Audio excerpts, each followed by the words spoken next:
Alors bonjour et bienvenue à Yoga Pyjama 14, ça va vite. On avait loupé une séance, on devrait être à 15. Ce qui veut dire que ça fait déjà 5 semaines, ça va très très vite, à raison de 3 séances par semaine. Alors aujourd'hui, on aborde Bindu Visagra, on ne parle pas de chakra et pourtant c'en est un. Bindu Visagra, chakra peut-être, j'en sais rien. C'est un chakra, un centre énergétique qu'on évoque peu. Pourtant, il semble plus que pertinent. Alors, euh, la situation.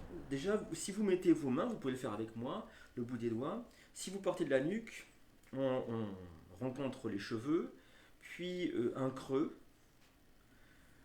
une toute petite bosse, mais on la laisse, on passe par-dessus. Un autre creux plus important, il a une grosse bosse. Et c'est à l'arrière du crâne.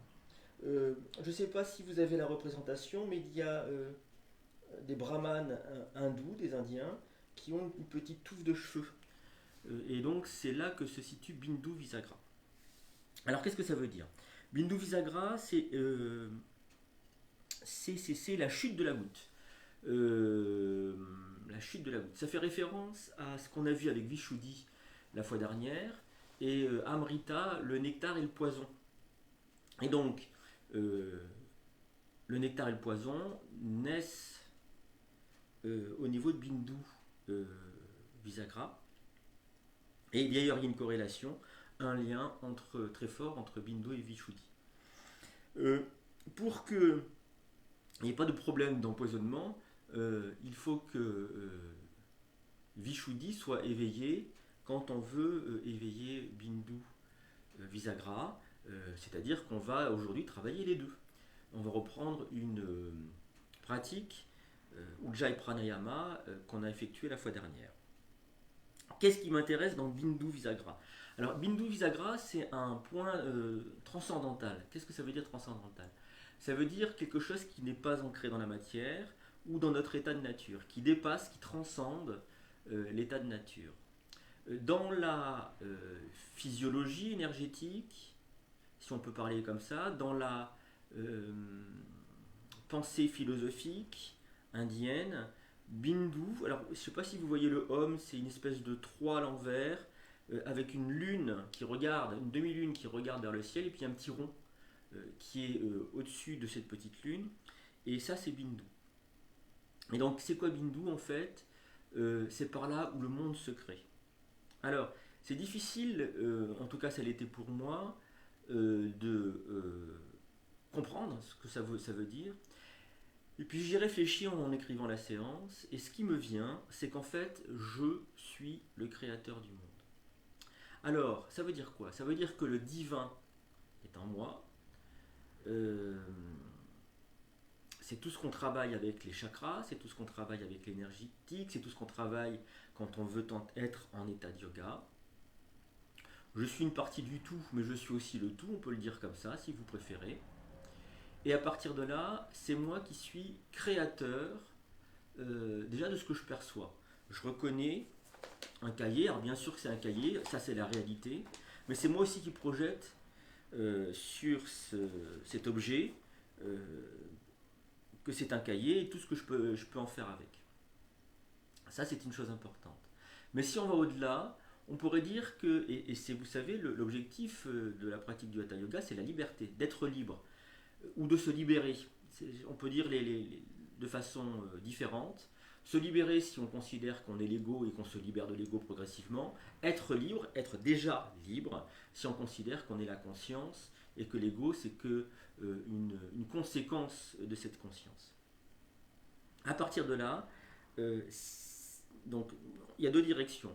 La direction de l'ego où je crois à ce monde, où je crois à cet ego et où je vais produire une multitude de créations mentales qui passent par la pensée, par le verbe, parce que recouvre le verbe, le mot cahier et la réalité du cahier. Et puis la deuxième direction, c'est quand on retourne à la source et quand on prend conscience que soi-même on est le je, J-E, le créateur. Ça c'est un grand concept de l'Inde. Euh, Réunir dans une même dimension le soi, là on l'écrira avec un grand S, le self en anglais, Atman en indien, en sanskrit, le soi, donc le je, et le divin. Toute la pratique va dans ce sens-là. Et quel intérêt ça a pour moi, ego? L'intérêt, c'est que c'est dans le je, J-E, divin, le soi, l'Atman, qu'on découvre la liberté. Et qu'est-ce que c'est que la liberté? C'est quand on ne croit plus à l'histoire racontée, plus à l'histoire qu'on se raconte. Quand on prend vraiment une distance considérable avec ce qu'on pense qui est vécu. Pas facile à expliquer cette histoire de Bindu. Je regarde mes notes. Alors, je crois que je vous ai tout dit. Peut-être vous lire quelque chose qui vient toujours de cet ouvrage dont je tire à la fois la connaissance philosophique et puis la pratique concrète. Alors oui, j'introduis une notion, la notion de shunya. Shunya, c'est le vide. Et je vous lis ça parce que c'est pas inintéressant. Ça parle d'une sensation qu'on peut avoir. Donc c'est l'état de yoga qu'on a vu dans une des premières séances. La sensation qu'on peut avoir au bout d'un certain moment de la pratique, de la séance, quand elle va dans ce sens-là, quand on se retrouve bien centré, bien ancré, bien redressé, sans penser, complètement intériorisé, et pourtant présent. Alors, Bindu suggère un point, un centre sans dimension. Dans certains textes sanskrit, il est appelé Shidgana, ce qui a ses origines dans la conscience illimitée. C'est ce que ça veut dire, ce qui a ses origines dans la conscience illimitée. Il est considéré comme la porte menant à Shunya, l'état de vide. Celui-ci ne doit pas être identifié au néant, mais plutôt à l'absence de toute chose, à un niveau de conscience pure, absolu et indifférencié. Bindu est mystérieux, il est l'ineffable, qu'on ne peut exprimer. Point central où coexistent les deux opposés. On retrouve encore cette histoire de dualité. L'infini et le zéro. La plénitude et le vide. Alors, je vais synthétiser ce que j'ai cru comprendre. À partir de Bindu, on peut créer le monde. Tout le monde, toute sa diversité, toutes ses dualités.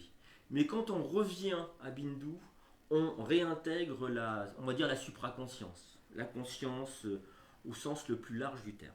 Voilà, on commence la séance si vous voulez bien, par des choses assez simples. Alors, autre chose, une dernière chose avant de commencer. Avec Bindu et déjà avec Vishuddhi, on commence à mettre des centres énergétiques en lien. On a eu l'intuition la fois dernière que Vishuddhi fonctionnait bien avec le ventre, avec Manipura Chakra. Ici, Bindu va fonctionner avec Vishuddhi et aussi avec Svadhisthana. C'est un point de création, donc il est indiqué comme ça, comme producteur des semences masculines et féminines. Et donc forcément, ça aura à voir avec Svadhisthana Chakra. Je vous donne une façon de réfléchir le yoga, une méthode.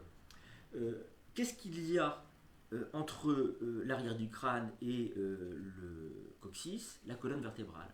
Et donc, naturellement, on va essayer d'étirer la colonne vertébrale et retrouver cette sensation quand la colonne vertébrale est étirée d'aplat du coccyx sacrum en contact avec le sol et de l'arrière du crâne, du point Bindu en contact avec le sol.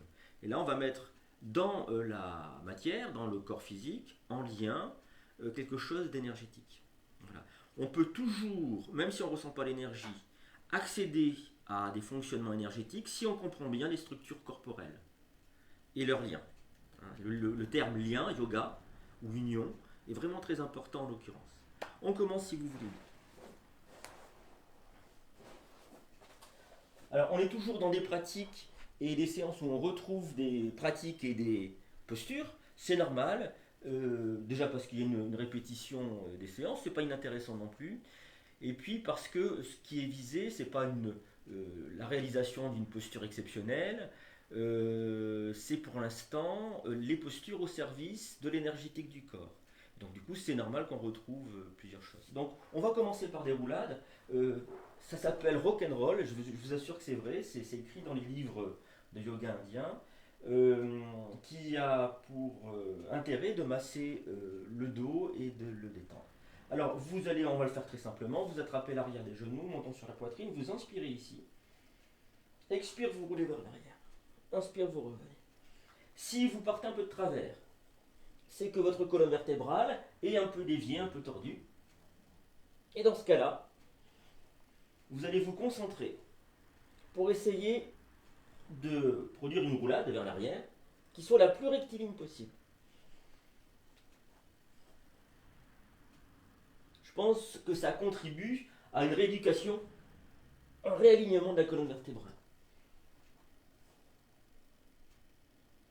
On est bien sûr synchronisé avec le souffle.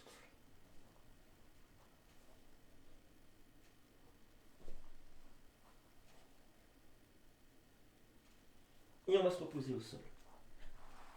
Les mains dos à dos, montons sur la poitrine. Expire, je déroule toute la colonne vertébrale. Déjà du sacrum coccyx jusqu'à l'arrière du crâne. Et puis je dépose toutes les tensions musculaires au sol.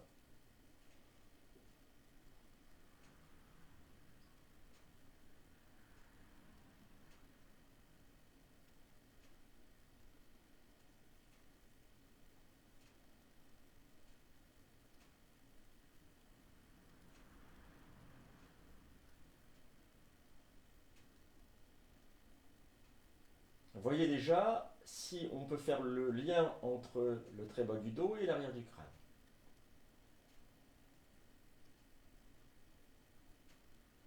Alors, c'est intéressant cette histoire de créateur à partir de Bindu, car vous allez pouvoir créer votre séance et créer votre posture.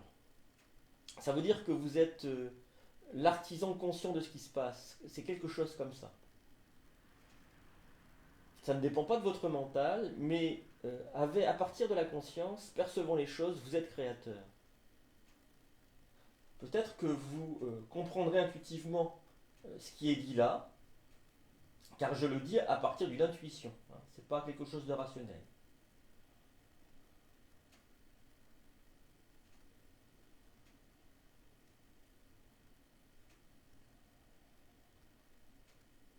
Puis, si vous le souhaitez, vous pouvez vous étirer, bâiller, soupirer. Alors, bras en croix ou doigts entrecroisés derrière le crâne, on reprend les torsions qui font du bien au dos et à la colonne vertébrale, pieds ramenés en direction des fessiers, pieds écartés de la largeur des hanches, jambes détendues qui appuient au sol, les pieds appuient au sol, et le creux lombaire qui revient en contact, qui va développer la respiration yogique complète. Cette respiration yogique complète, c'est une inspiration qui remonte du bas de la colonne vertébrale vers le haut du dos, et sur l'expiration, vous détendez, ça redescend.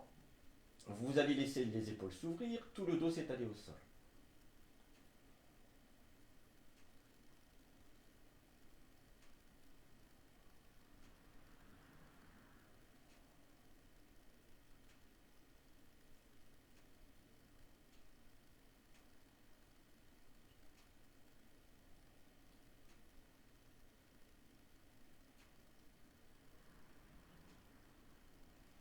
Quand c'est le moment pour vous, expiration, les genoux vont à droite, visage à gauche. Inspire, je remonte, les genoux, le visage de face, pour redescendre de l'autre côté. Genou à gauche, visage à droite. Continuez au rythme du souffle.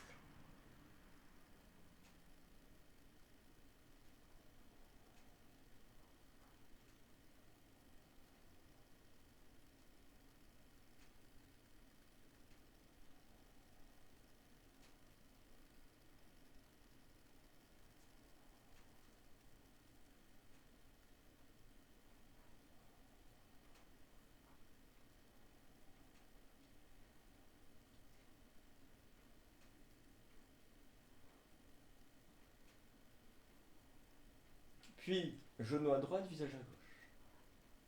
Et reprenez l'écoute du souffle dans le flanc à gauche. L'inspiration qui remonte vers l'épaule gauche, conscience des tensions. Expiration qui redescend, je relâche bien les tensions dans mon épaule, dans le flanc et le visage qui roule un peu plus sur la gauche.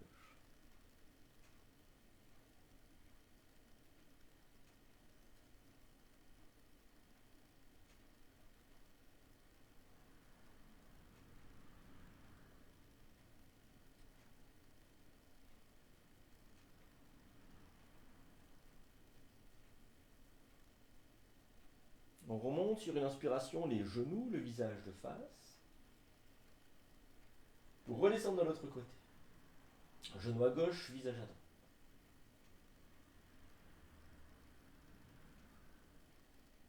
L'inspiration qui remonte vers l'épaule droite, conscience des tensions. Et sur l'expiration, j'essaie de relâcher les tensions. Alors ça peut être dans le flanc et aussi dans l'épaule droite. Quand les tensions se relâchent dans l'épaule droite, mon visage roule un peu plus sur la droite. La torsion devient un peu plus puissante.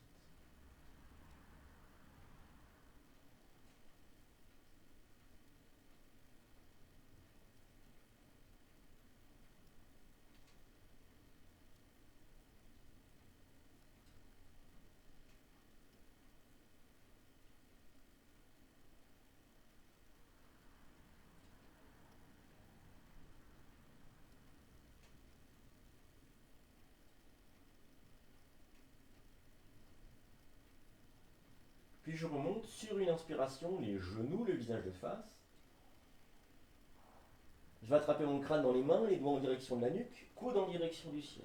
Je soulève la tête, je bouge les épaules de droite et de gauche.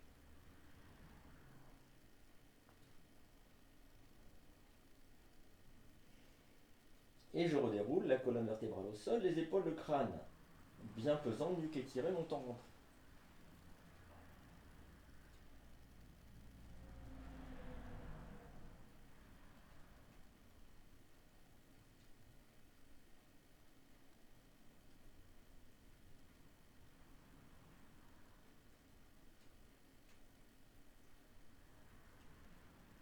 Et si vous le souhaitez, étirement, bâillement soupir.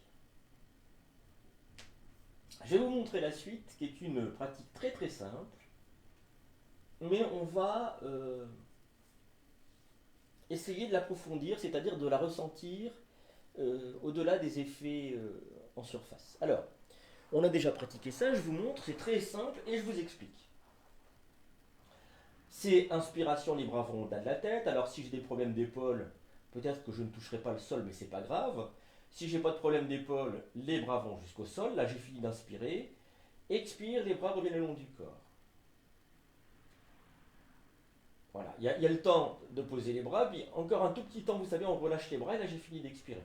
Et je repars sur une inspiration. Alors qu'est-ce qui se passe?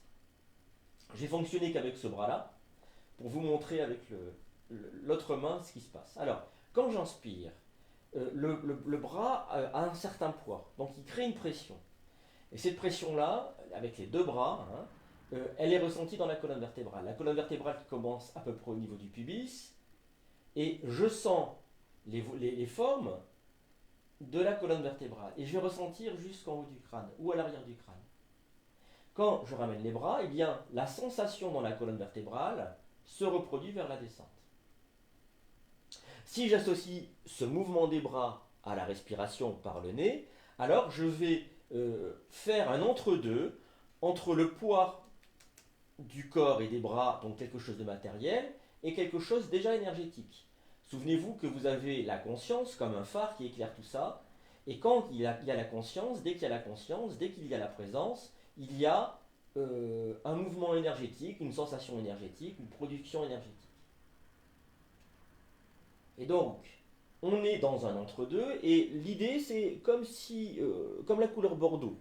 La couleur bordeaux, on ne sait pas si c'est trop bleu, on va dire que c'est la matière, ou si c'est trop rouge, on va dire que c'est l'énergie, qui est aussi de la matière, mais une matière plus raffinée. Alors, je reviens à mon exercice, ce qui veut dire que quand vous allez inspirer, vous allez ressentir jusqu'à l'arrière du crâne une énergie ou un mouvement qui remonte, et quand vous allez expirer,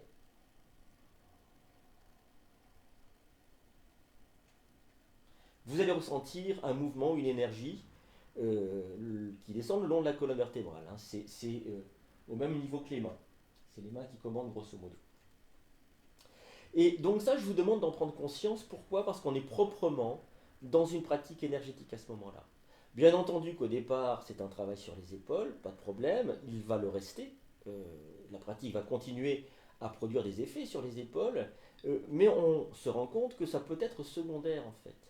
Ça peut être secondaire dès lors qu'on prend conscience de l'énergie ou d'un mouvement énergétique, ou d'une pression, si on ressent plus la matière, d'une pression qui s'exerce sur la colonne vertébrale. Alors, on y va ensemble si vous voulez bien. Vous êtes allongé en Shavasana, et puis inspire, les bras partent au-delà de la tête, là où c'est possible. Expire, les bras reviennent le long du corps. On commence par synchroniser le mouvement des bras avec le souffle, c'est important, si on veut produire une pratique énergétique.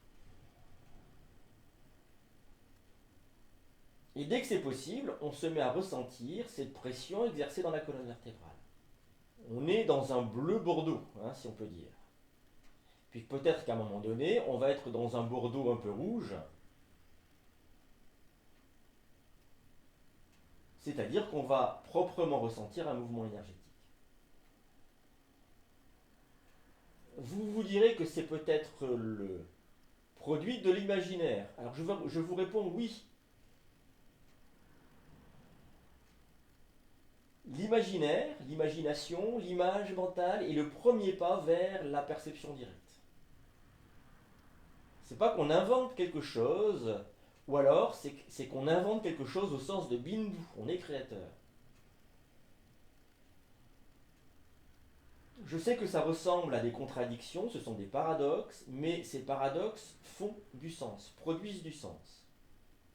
Il faut simplement lâcher prise par rapport à une pensée rationnelle qu'on pourrait avoir, mais qui, ici, n'est pas nécessaire. C'est contre-productif.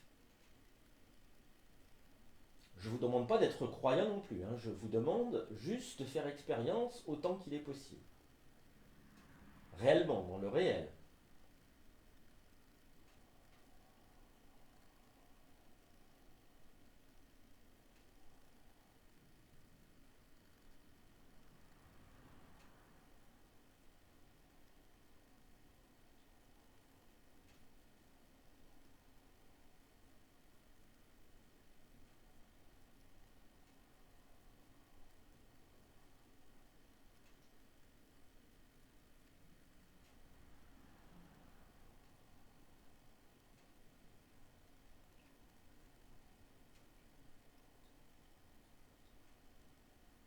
Et on va reposer les mains au sol, dos des mains, paume tournée vers le ciel, épaules basses.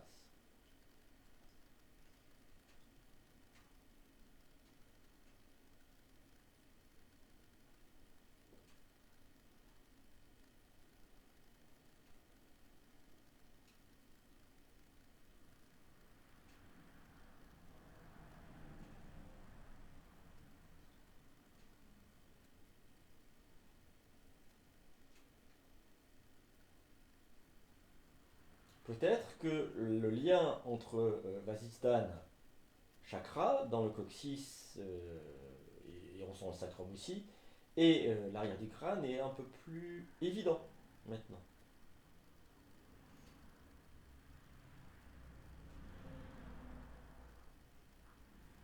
Puis, si vous le souhaitez, vous allez pouvoir vous étirer, bâiller, soupirer.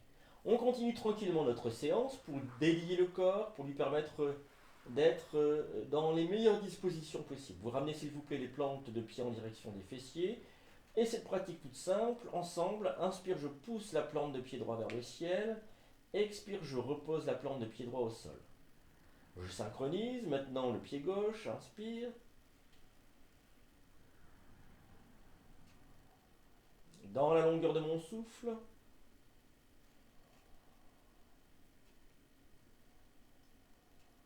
Restez présent, restez avec le souffle. Ne visez pas un résultat. Il y a la pratique, il y a la conscience de la pratique, il y a le souffle. Détachez-vous du résultat. Soyez s'il vous plaît simple observateur, observatrice.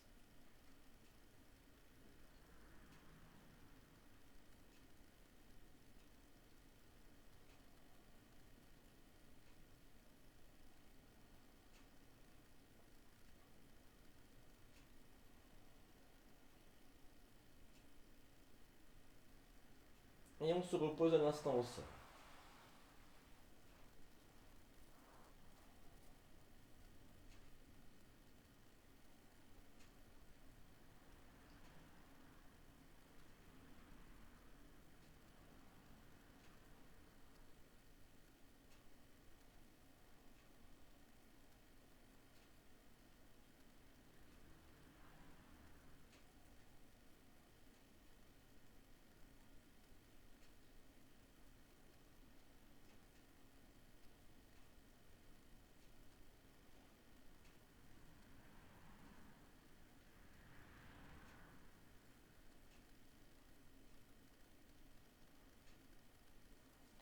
Si vous le souhaitez, vous allez pouvoir vous étirer, bâiller, soupirer.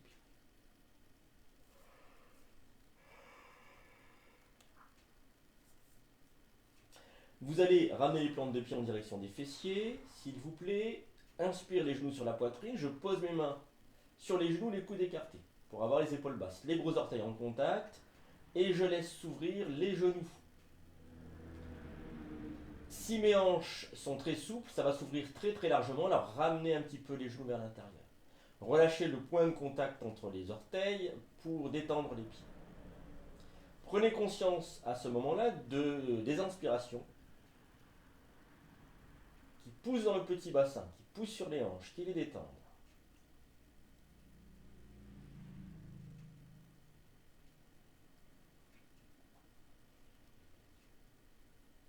Et puis, expiration, on va commencer à laisser peser les bras sur les genoux pour ramener les cuisses vers le buste. Inspiration, on a une mobilité. Expiration suivante, je ramène un peu plus les cuisses.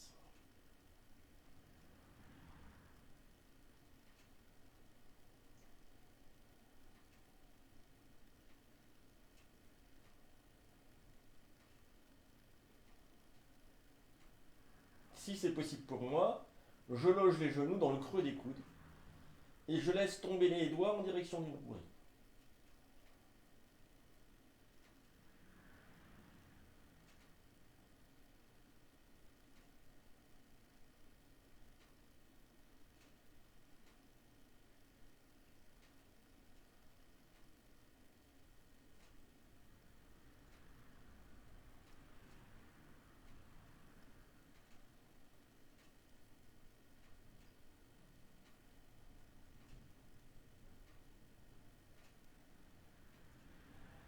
Et quand ce sera le moment pour moi, je ramène les plantes de pied au sol et je m'allonge.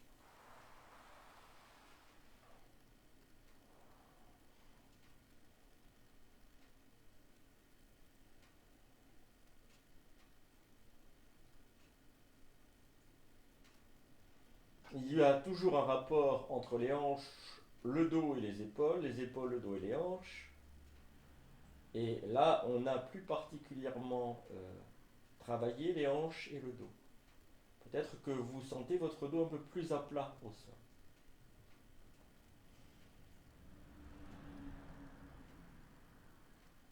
Si on parle de dos, on parle aussi d'arrière du crâne, hein.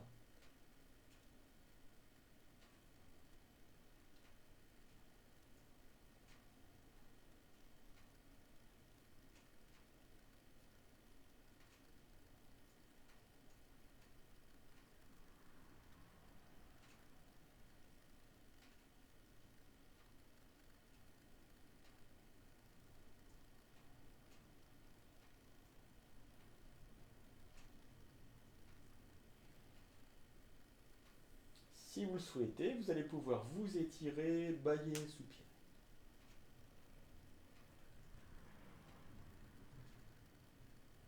Je vous montre la posture suivante, si vous voulez bien. Alors, la posture suivante, je ramène ma plante de pied gauche, talon gauche en direction du périnée. Je laisse tomber le genou gauche sur le sol. À la suite, je ramène le talon droit et le talon droit est un peu plus loin. Ça va être pour ouvrir les hanches. Et à ce moment-là, il y a une certaine pression sur le sacrum coccyx, hein. Ça appuie bien au niveau de Svadhisthana chakra.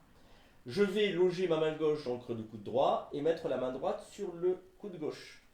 Et j'envoie les bras au-delà de la tête. Alors, si j'ai des soucis d'épaule, bien sûr, je ne lis pas les bras. Je vais simplement fermer un petit peu l'avant-bras gauche. Je vous le montre. Et puis tout à l'heure, quand on passera de l'autre côté, ce sera un peu l'avant-bras droit que je fermerai, puisqu'on va changer aussi de posture de pied. Alors, je redis tout, vous ramenez le pied gauche en direction du périnée, vous laissez tomber le genou sur le côté, le pied droit qui est un peu plus loin, le genou droit sur le côté, là vous sentez ça tire très fort sur les hanches. Si vous décontractez le bas du dos, vous allez sentir que le sacrum coccyx pèse au sol. La main gauche dans le creux du coude droit, la main droite sur le coude gauche. Les bras au-delà de la tête. Et vous pouvez bien sûr laisser les bras ouverts.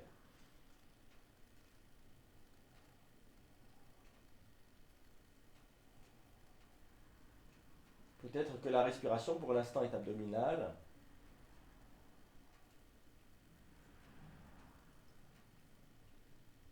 Il s'agit de détendre les hanches, le dos, les épaules.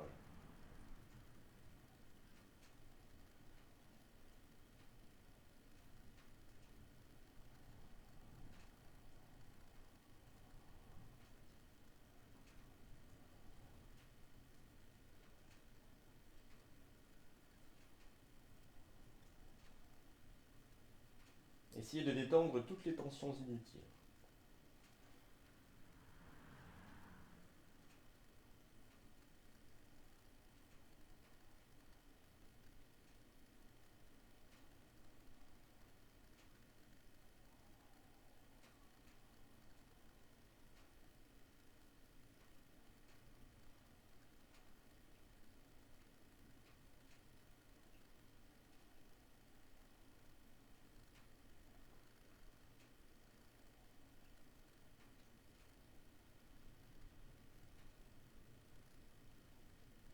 On change de position. On va laisser glisser un peu le pied gauche, le laisser partir et ramener le pied droit, talon droit, vers l'intérieur. Puis pour les mains, de la même manière, je glisse la main droite dans le creux du coude gauche et la main gauche sur le coude droit.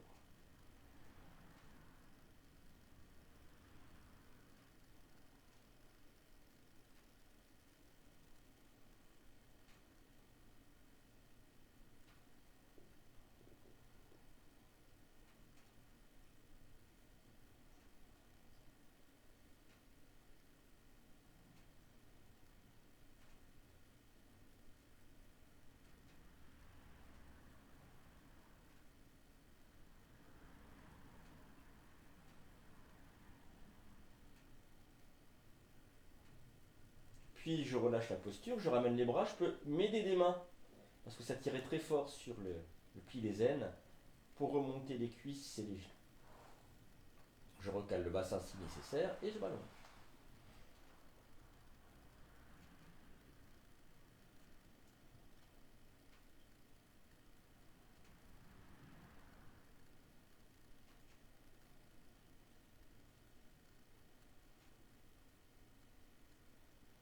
Qu'est-ce que vous percevez dans votre corps comme effet de la posture? Les hanches, ok, les épaules, ok. Essayez d'aller voir un peu plus loin. Le corps en contact avec le sol.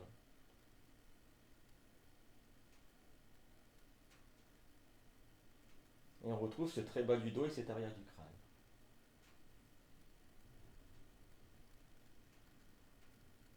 Alors si la nuque est très étirée, on n'est pas complètement sur Bindu, on est un peu en dessous de Bindu hein, pour le crâne.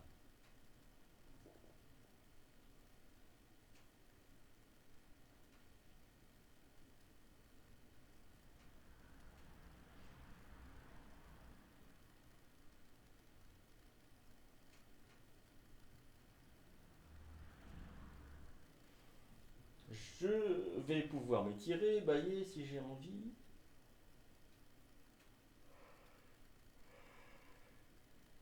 Et je vous montre la suite si vous voulez bien. Alors, on va effectuer la posture de l'aigle au sol comme contre-pose.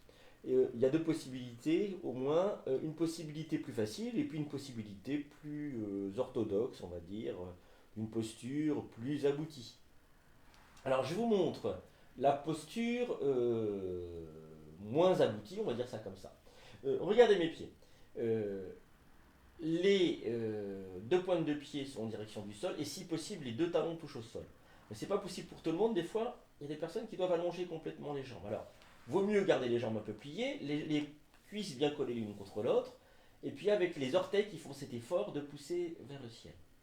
Euh, pour la posture des mains, des bras, alors je vais mettre, puisque c'est la jambe droite qui est au-dessus, c'est le bras droit qui est au-dessus.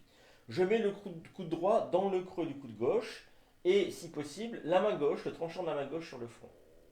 Si je peux aller plus loin, alors c'est glisser les orteils du pied droit sous la cheville et puis regardez mes mains. Alors, la main droite elle est ici, hein. Je vais monter la main droite pour créer un espace ici, un vide ici. Et puis je vais enfoncer la main gauche et les doigts de la main gauche viennent se loger dans le creux de la paume droite. Le tout sur le point d'un chakra. En aucune manière il faut que les mains fassent les marionnettes pour s'attraper. C'est pas ça l'histoire, c'est tac et tac à l'intérieur. Je vous redis tout. Je commence par la posture la plus simple et puis après, si on peut, on va un peu plus loin. Donc je croise les deux jambes, la droite par-dessus la gauche, je laisse glisser le talon gauche et peut-être que je vais rester dans cette position-là, les orteils vers le ciel. Si je laisse encore un peu glisser le talon gauche, peut-être que je pourrais glisser les orteils du pied droit et à ce moment-là, les deux talons sont au sol, les deux, j'allais dire paires d'orteils, les deux fois 5 orteils en direction du ciel. Le coude droit, c'est lui qui m'intéresse. Je vais plier donc le bras droit, je loge mon coude droit à l'intérieur du coude gauche. Ça dépasse un petit peu, hein. C'est pas complètement l'un à l'intérieur de l'autre. C'est plutôt dire le bras qui est logé dans le creux du coude gauche. Peut-être simplement la main gauche, le tranchant de la main gauche sur le front. Si c'est possible, je monte un peu la main droite pour libérer l'espace et pour mettre les doigts de la main gauche dans la paume de la main droite, le tout sur le front. Alors, c'est une posture de détente. C'est-à-dire que je vous demande, s'il est possible, de détendre au maximum le corps. Toutes les tensions inutiles, lâchez-les. Il y aura des tensions utiles, bien sûr, gardez-les.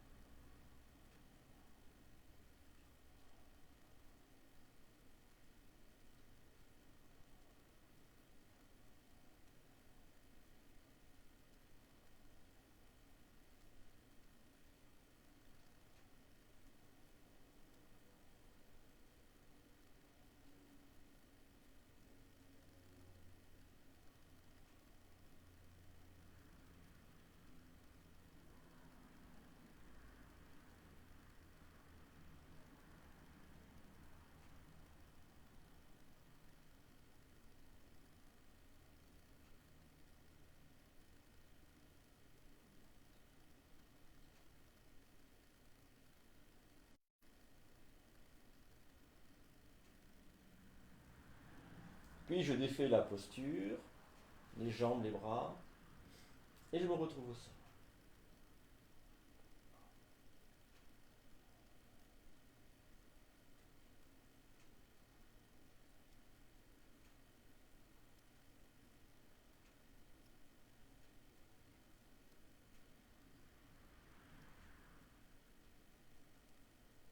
De l'autre côté, si vous voulez bien, vous ramenez les plantes de pied en direction des fesses, vous passez la jambe gauche par-dessus la droite.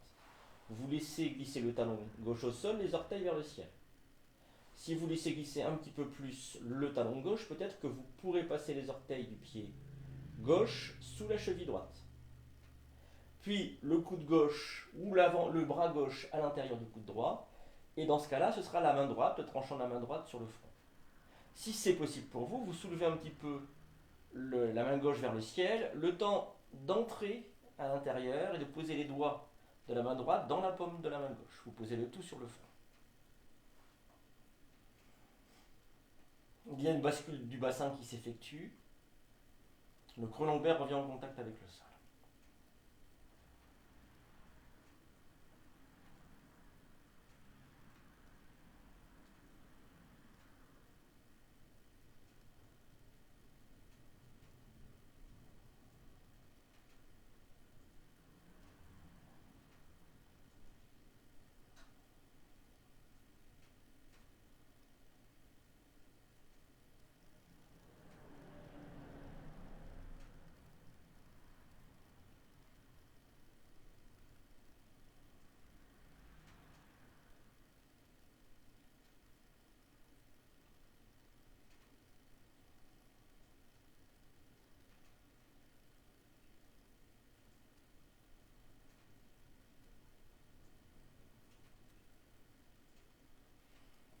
Si vous souhaitez, on va défaire la posture et se retrouver au sein.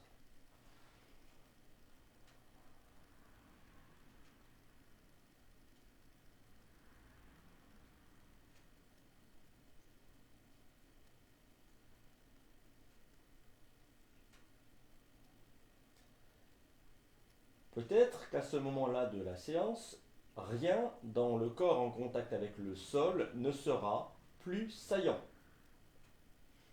Peut-être aurez-vous la sensation d'un corps égalisé de tous les côtés, dans tous ses aspects. Si c'est le cas, à ce moment-là, le corps se fait oublier. Il disparaît du champ de conscience, plus ou moins, bien entendu.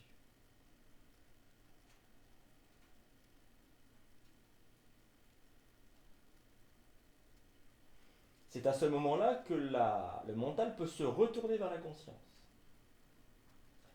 Du coup, on n'est plus qu'un observateur, plus qu'une conscience. On n'est plus un corps, on n'est plus un mental.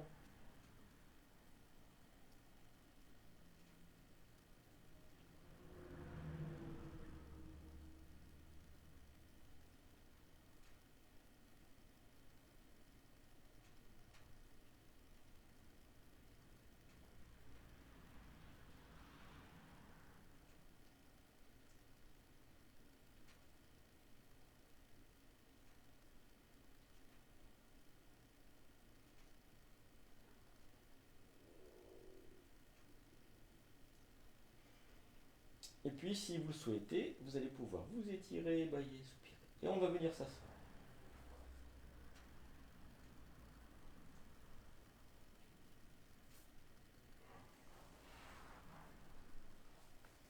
Alors, le temps passe très vite. Vous allez ramener une fesse en arrière, et puis l'autre, tirer sur les orteils. Ça redresse le dos. On va faire un petit travail de tonification du dos.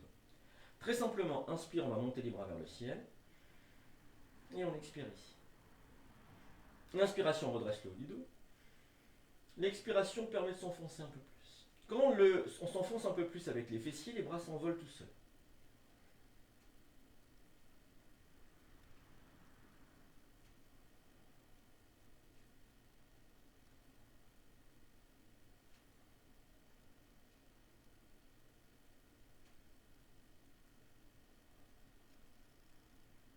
Et expire, on va ramener le dos des mains sur les genoux ou les cuisses.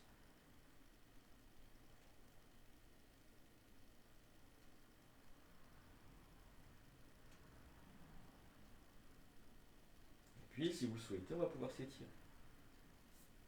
Prenez un coussin et venez vous asseoir, s'il vous plaît.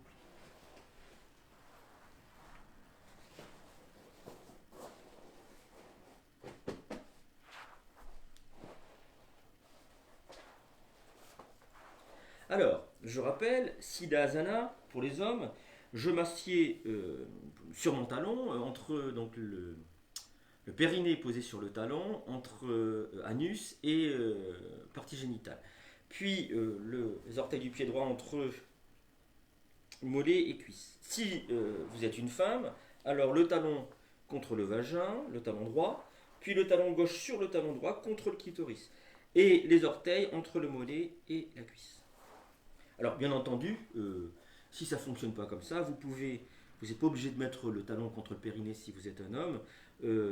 Voilà, pour les femmes, pareil. Hein. On peut prendre un écart et on peut prendre vraiment un écart. Si j'ai des problèmes de cheville ou de genou ou de hanche, tac, là c'est la posture. Hein. Ça peut fonctionner aussi ensemble.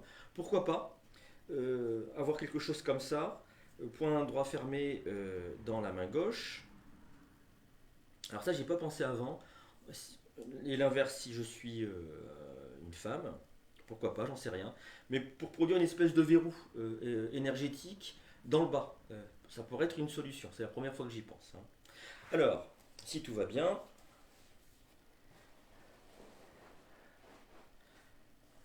Ok. Donc ce serait point droit fermé si j'ai les jambes ouvertes, point droit fermé dans la main gauche si je suis une femme, et point gauche fermé dans la main droite, j'imagine.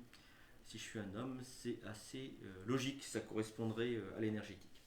On va reprendre Ujjayi Pranayama, tout simplement, parce qu'on a besoin,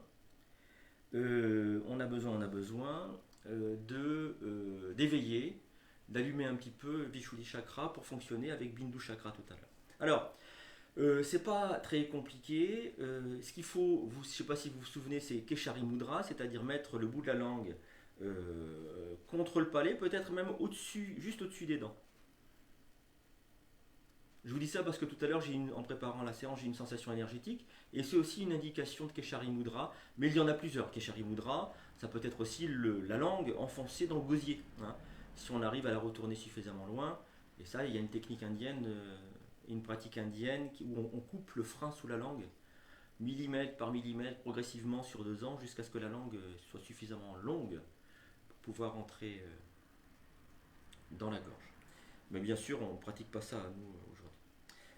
Ujjayi, c'est la respiration victorieuse et c'est le glotte qui est serré. Donc quand j'inspire et j'expire, vous pouvez commencer, hein, pendant que j'explique, ça produit un renflement. Et puis en même temps, je prends conscience de la respiration abdominale. Ça respire dans le ventre, on va dire ça comme ça. Ça produit un son dans la gorge, pas dans le nez. Je respire bien sûr avec le nez, mais ça produit un son dans la gorge. Et le bout de la langue contre le palais.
Arrêtez-vous à une expiration et revenez à une respiration qui se fait d'elle-même.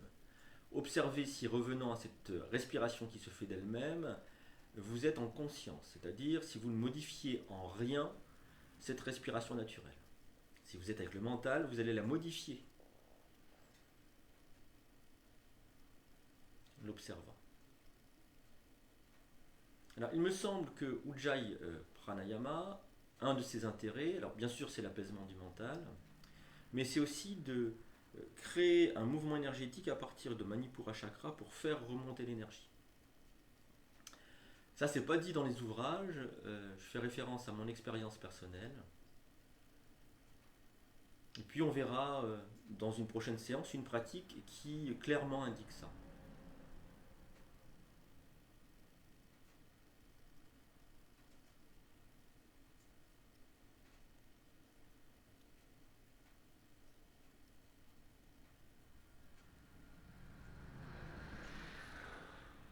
Alors on va faire un petit travail de libération des cervicales. On aurait pu le faire avant, mais j'ai oublié.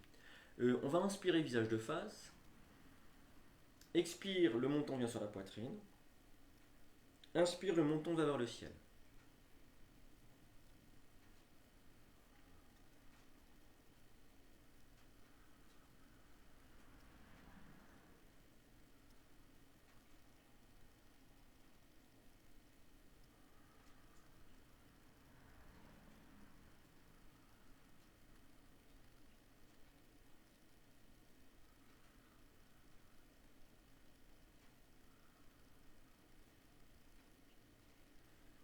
Visage de face, expire, visage à droite ou à gauche, inspire, je reviens. Pour repartir de l'autre côté, au rythme du souffle.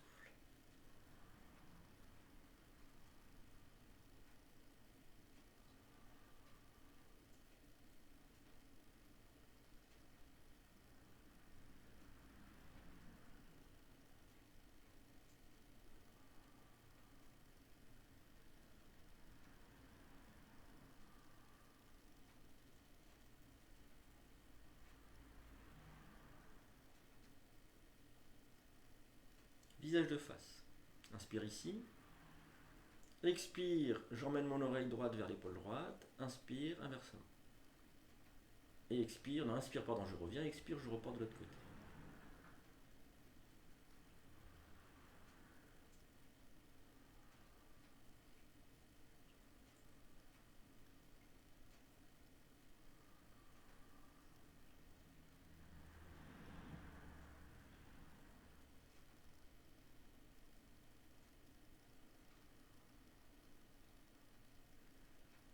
Puis le visage de face. Alors, je vais amener mon menton en direction de l'épaule droite. Je vais inspirer ici, en haut à gauche. Et j'expire en redescendant vers l'épaule droite.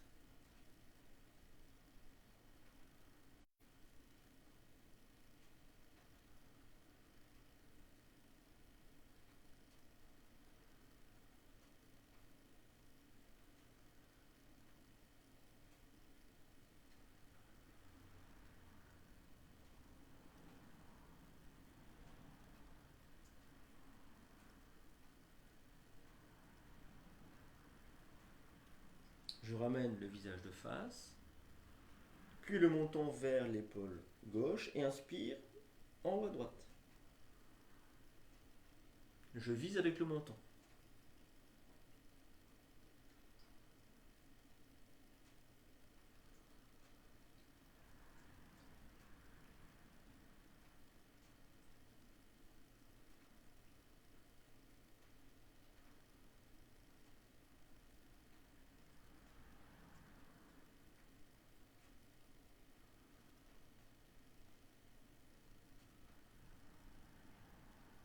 Puis à nouveau le visage de face. Je pose le menton sur la poitrine, inspire, je pars vers l'arrière. Expire, je reviens vers l'avant.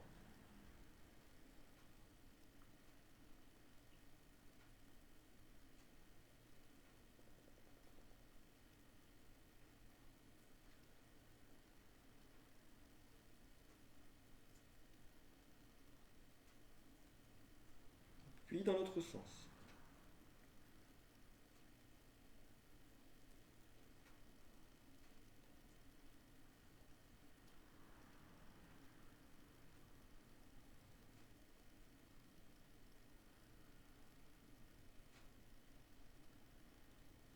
Et je ramène le visage de face.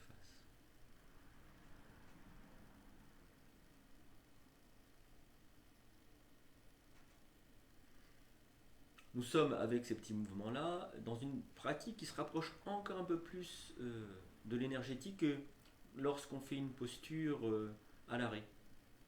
Je veux dire que chaque fois qu'on fait un mouvement avec le souffle et la conscience, dans la pratique du hatha yoga ou des hatha yoga, il y a des hatha yoga qui ne se pratiquent qu'en mouvement, alors on a une facilité d'activation de l'énergie.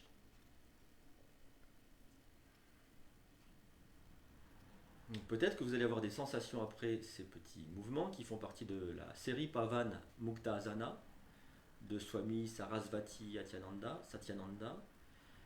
Peut-être allez-vous ressentir des choses plus proches de l'énergétique. C'est vers ça que j'aimerais vous amener. Pour que le yoga que vous pratiquiez, le hatha yoga que vous pratiquiez, soit proprement un hatha yoga. Pas une pratique gymnique. Tout simplement parce que les effets vont être décuplés. On n'est plus dans un étirement musculaire, on est au-delà de l'étirement musculaire. Il y a bien sûr l'étirement musculaire qui va se faire, je pense au mollet, c'est un gros muscle. Le mollet s'étire et au-delà de l'étirement donc des fibres musculaires, il va y avoir une libération d'énergie. Et c'est la stagnation de l'énergie qui fait que le mollet ne s'étire pas. Et donc c'est beaucoup plus intéressant de porter son action un peu au-delà de cette matière brute qui est le mollet musculaire.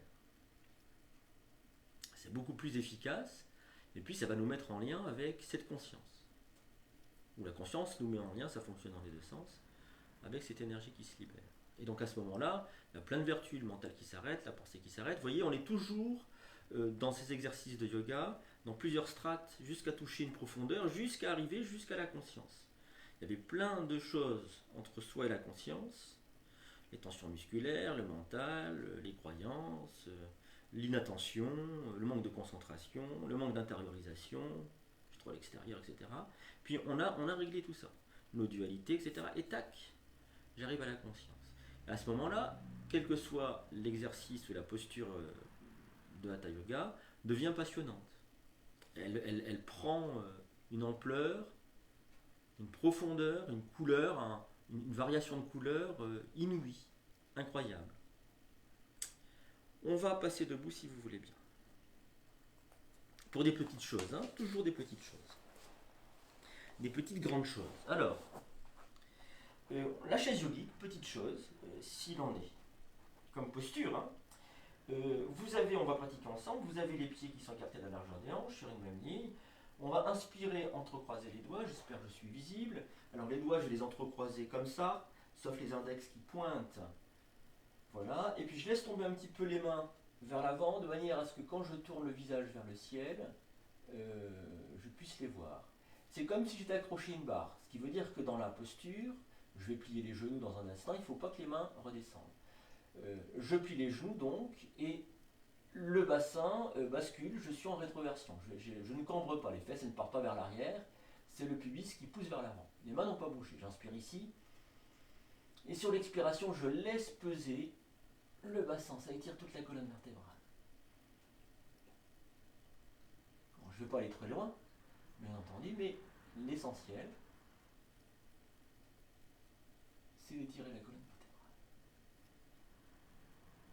Puis inspire, je pousse dans mes pieds, et je ramène les bras comme longeant un mur imaginaire. Pieds écartés de la largeur des hanches sur une même ligne.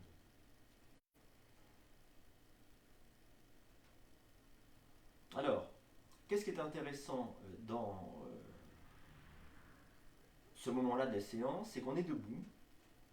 Bien sûr qu'on a fait un travail assez intéressant sur le dos et l'étirement de la colonne vertébrale, mais jusqu'à présent, on a été en contact, la face arrière du corps a été en contact avec le sol, ce qui fait qu'on avait des points d'appui, et s'il y avait un creux lombaire, on ne ressentait pas l'appui au niveau des lombes. En revanche, si les lombes étaient détendues, tac, ça collait au sol et on sentait l'appui.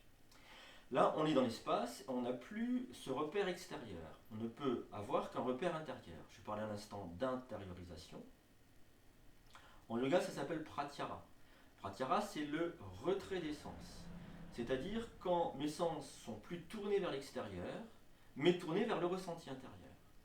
Ça peut aller jusqu'à un aveuglement,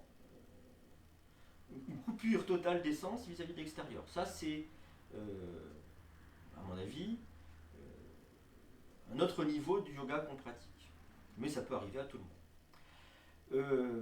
Donc, je suis debout, et qu'est-ce qui va m'intéresser? C'est de ressentir le corps. Je sais que le dos est tiré, la colonne vertébrale est tirée.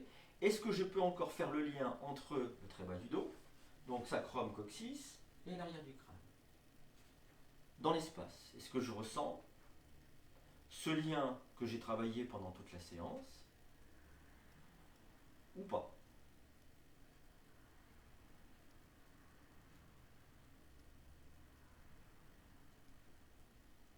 Je vous donne des indications, des éclairages. Si vous ne ressentez pas, encore une fois, ne culpabilisez pas, ne vous en voulez pas, ne vous jugez pas surtout.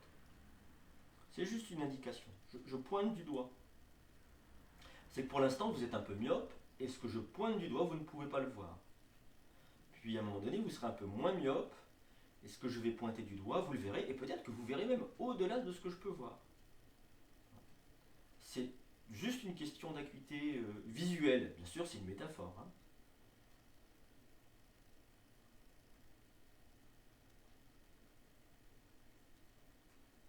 Et croyez pas que c'est définitif. Hein. C'est là-dessus que j'insiste. Hein. On travaille son ressenti de plus en plus, et on va prendre un tas de repères. Certainement que ça fonctionne au niveau neuronal aussi.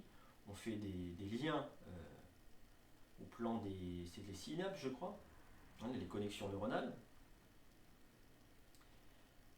Et donc, tant que le cerveau n'a pas l'habitude de faire ces connexions, c'est un peu plus compliqué.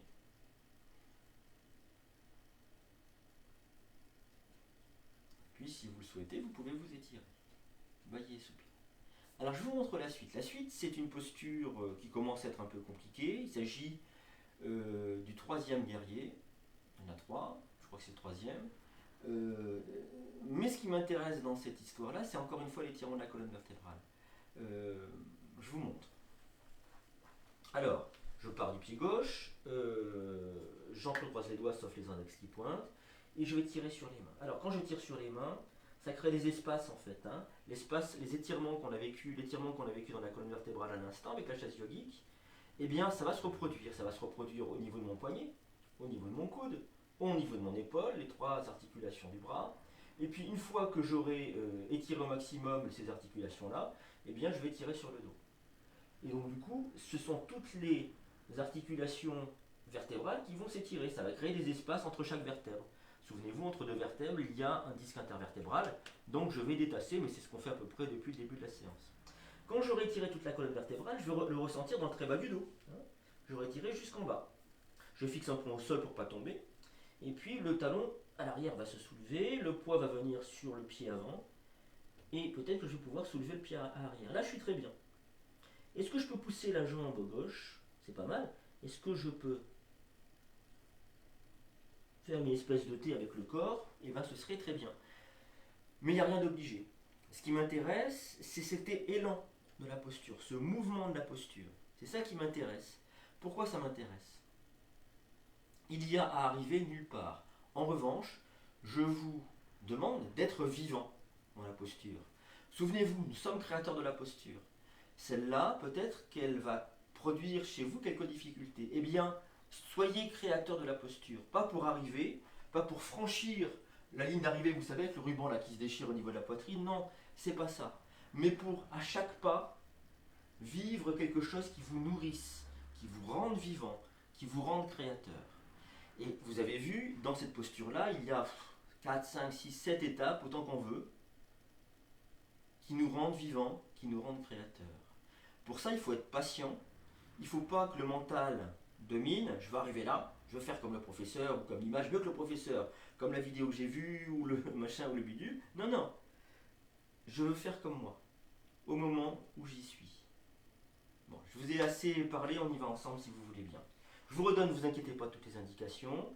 Vous n'allez pas certainement les prendre au même rythme que moi, et ça, c'est pas grave. Mettez-les dans un coin de votre mémoire vive, récente. Alors, mon pied gauche en avant, j'entrecroise les doigts, les index qui pointent. Je tends les bras.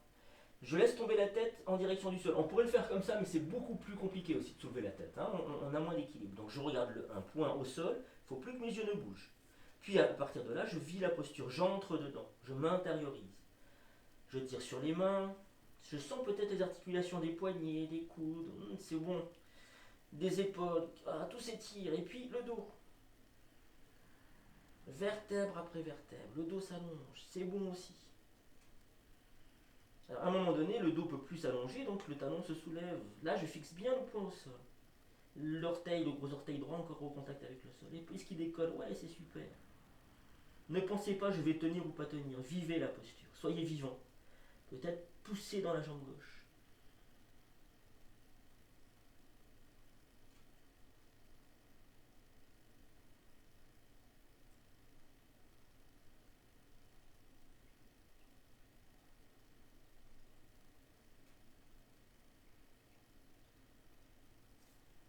Et quand vous voulez, vous revenez. Il y a plein de sensations à vivre dans cette posture. Plein de choses à découvrir.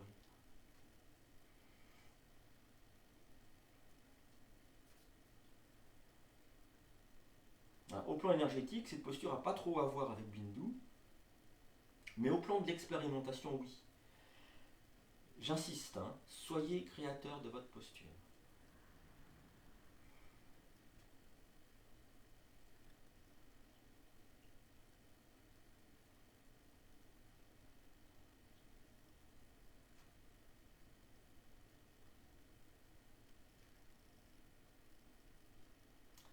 On prend un temps de pause pour intégrer les effets de la posture. On est dans une discussion avec elle. Comme vous êtes conscient, vous allez recevoir toutes les informations. Et la posture dans la deuxième partie va être plus facile à réaliser certainement.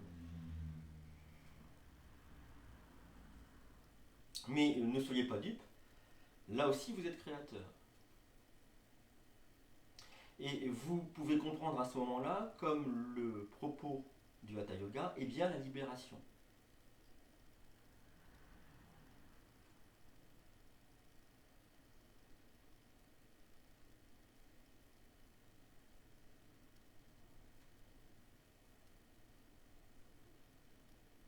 On repart de l'autre côté si vous voulez bien. Allez, on y va.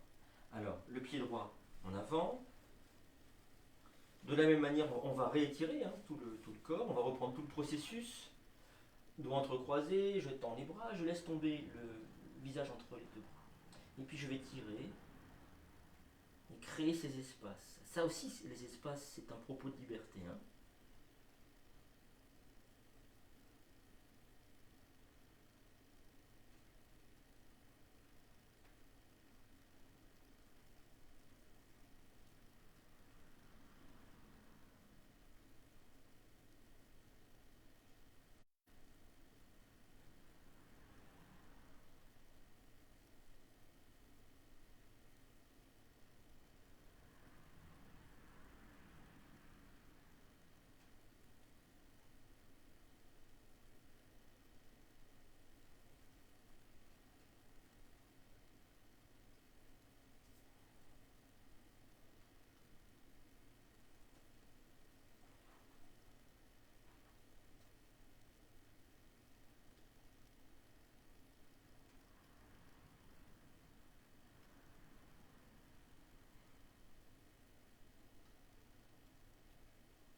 Et puis on va continuer la séance. On va pouvoir s'étirer si vous voulez bien.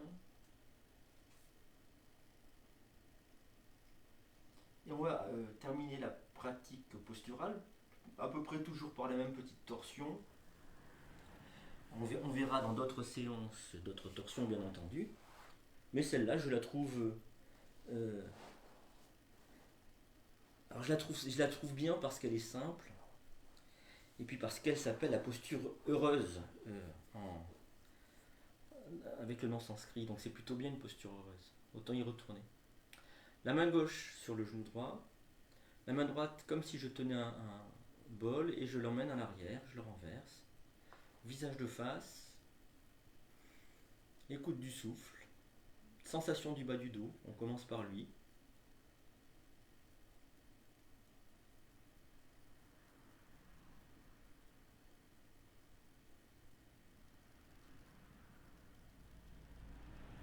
Expiration, je vais tirer sur la main gauche, sentez le bas du dos qui se met en torsion.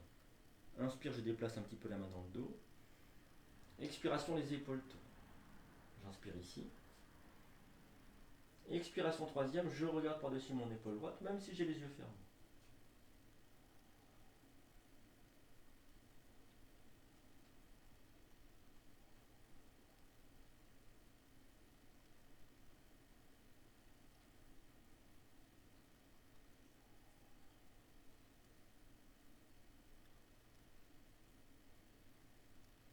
Et je reviens.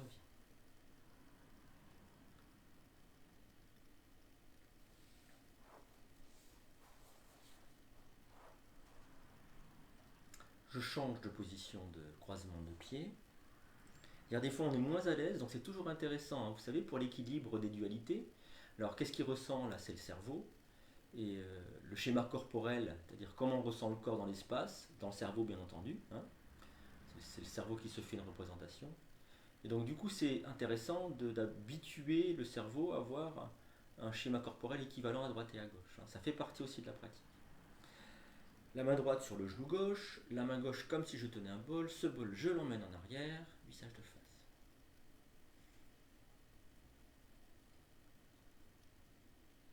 Conscience du bas du dos.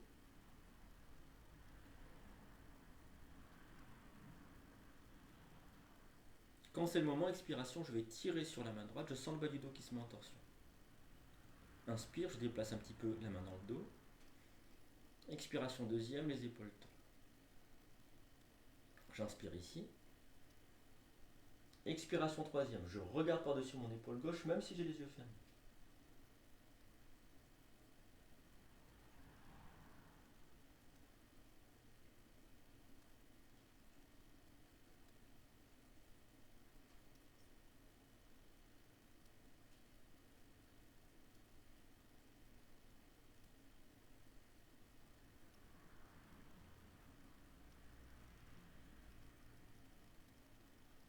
Et je reviens.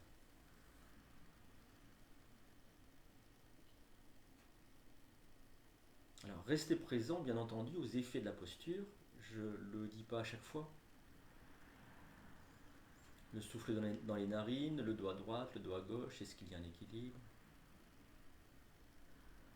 Restez présent à vous-même, hein. C'est important. Si vous êtes entré dans un état de grande détente, de grand apaisement, ne partez pas dans un état de rêverie.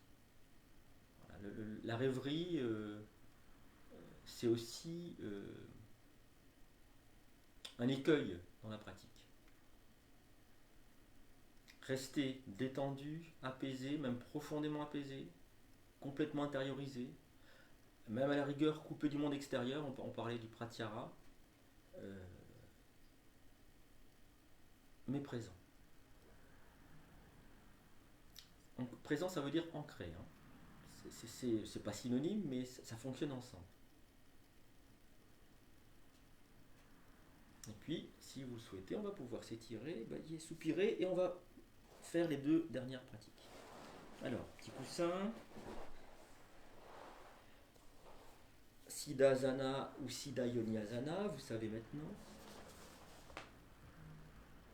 Alors, on va reprendre, vous vous souvenez, la pratique sur Svadhisthana.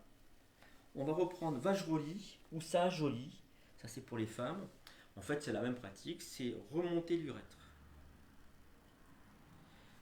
Comme quand on veut pas aller, on veut se retenir d'aller faire pipi, hein.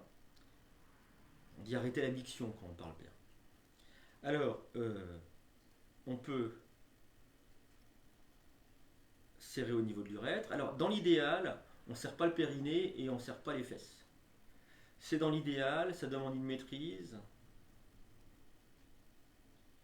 que j'ai pas aujourd'hui. Je ne sais pas si j'ai jamais eu cette maîtrise-là. Il me semble que oui. Mais c'est pas grave. Simplement, l'important c'est de le savoir. Savoir que la direction de la pratique, c'est dans ce sens-là. Et puis on va essayer de serrer l'urètre une dizaine de secondes.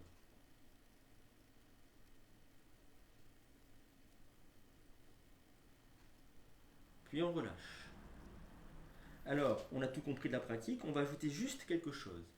Vous allez prendre deux doigts et puis taper sur Bindu Chakra.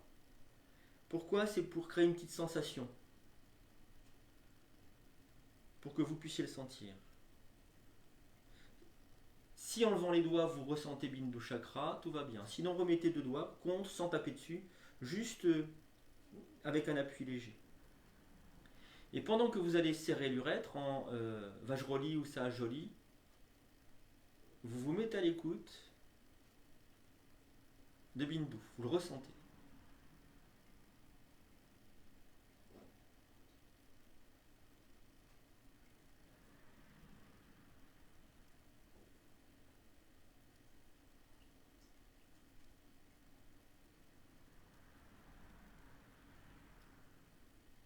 Et vous relâchez.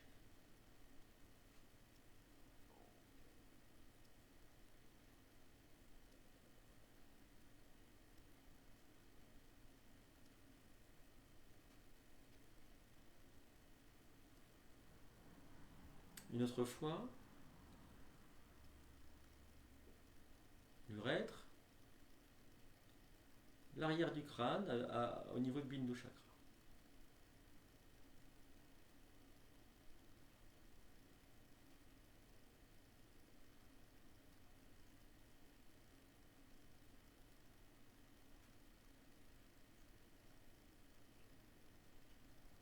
On relâche. Alors pourquoi ces deux actions-là? Parce qu'on est sur deux points créateurs. Un point créateur du monde et puis un point créateur de la vie. Hein. Ça prend du sens. Ça prend du sens dans la culture indienne, bien entendu. La culture indienne, quand je dis ça, c'est pas minoré, hein, c'est juste une. Non, non. C'est vraiment une vision du monde structurée, hautement structurée et qui prend du sens. Qui peut avoir du sens concret, une action sur nos vies, sur notre façon d'être, etc. Une dernière fois, si vous voulez bien, l'urètre, puis conscience de Bindu Chakra.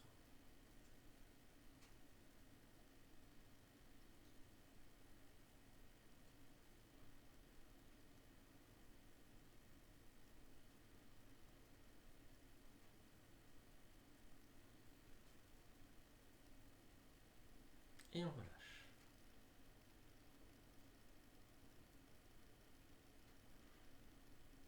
Alors, si vous ne ressentez pas d'effet, c'est pas grave. Sachez que ce sont des pratiques où il faut que la patte du corps ait été bien malaxée avec les postures de yoga pendant peut-être quelques années. Hein. Là, vous avez une approche, et même si vous effleurez la pratique, vous allez pouvoir la retrouver peut-être d'ici 1 an, 2 ans, 3 ans, 5 ans, 10 ans, peu importe, 6 mois. Peut-être que ça vous parle immédiatement. Il y a des pratiques comme ça qu'on effleure et puis un jour on les retrouve. Et c'est comme une semence. Et ça va bien en parlant de Bindu, puisque c'est aussi la traduction de Bindu. Une semence dans la terre qui a fini par pousser au moment où ça devait pousser. Alors quand on pratique ce Vajroli un peu particulier avec la sensation de l'arrière du crâne, il faut pratiquer Mursha Pranayama. Alors, sachez que cette façon de pratiquer Vajroli, avec l'urètre, etc., je l'ai un peu simplifié. Il y a autre chose, on y reviendra certainement lors d'une prochaine séance, mais pour que la technique, vous puissiez l'intégrer doucement, parce que trop de technique, ça nous perd un petit peu. Bon. La pratique suivante, c'est Mursha Pranayama, la respiration de l'évanouissement. Alors, c'est assez simple. Je vous montre. Hein. J'inspire, je regarde, je louche sur la pointe du nez, et en même temps je sens l'arrière du crâne. expire. Je reviens vers l'avant et je ferme les yeux. Simplement ça. On va le faire plusieurs fois. Alors, quand on est là, bien sûr, je ne l'ai pas dit, mais il faut bloquer le souffle, poumon plein. Et puis après, on revient avec l'expiration. Donc, on y va ensemble. Je regarde devant moi, j'inspire, je tourne la tête vers l'arrière, je louche sur le nez et j'ai conscience de Bindu. Alors, ne cassez pas complètement la nuque, il faut encore un peu d'espace à l'arrière de la tête. Et poumons pleins.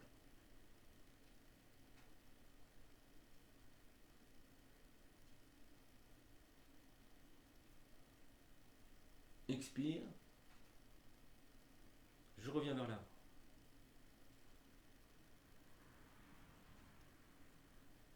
Restez présent à Bindu.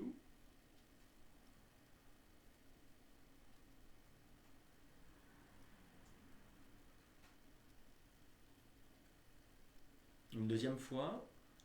Inspire. Vous allez tourner le regard vers le haut. Loucher plutôt la tête vers le haut. Loucher sur l'arête du nez. Poumon plein et conscience de Bindu à l'arrière.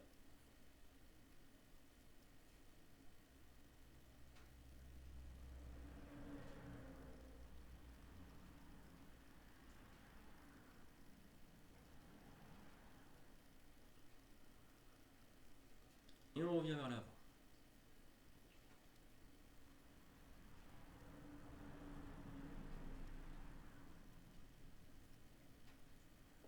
Une troisième et dernière fois. Inspire.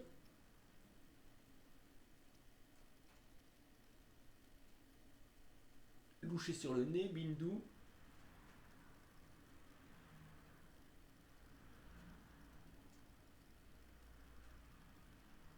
Expire. Qu'on ramène le visage vers l'avant, fermez les yeux.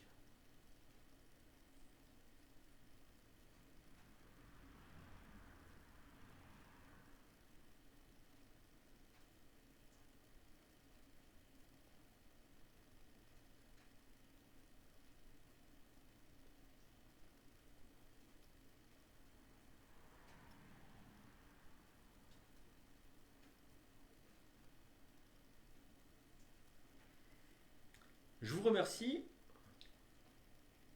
de partager cette séance avec moi. Et puis, ces deux exercices, on va y revenir parce qu'ils ne sont pas complets.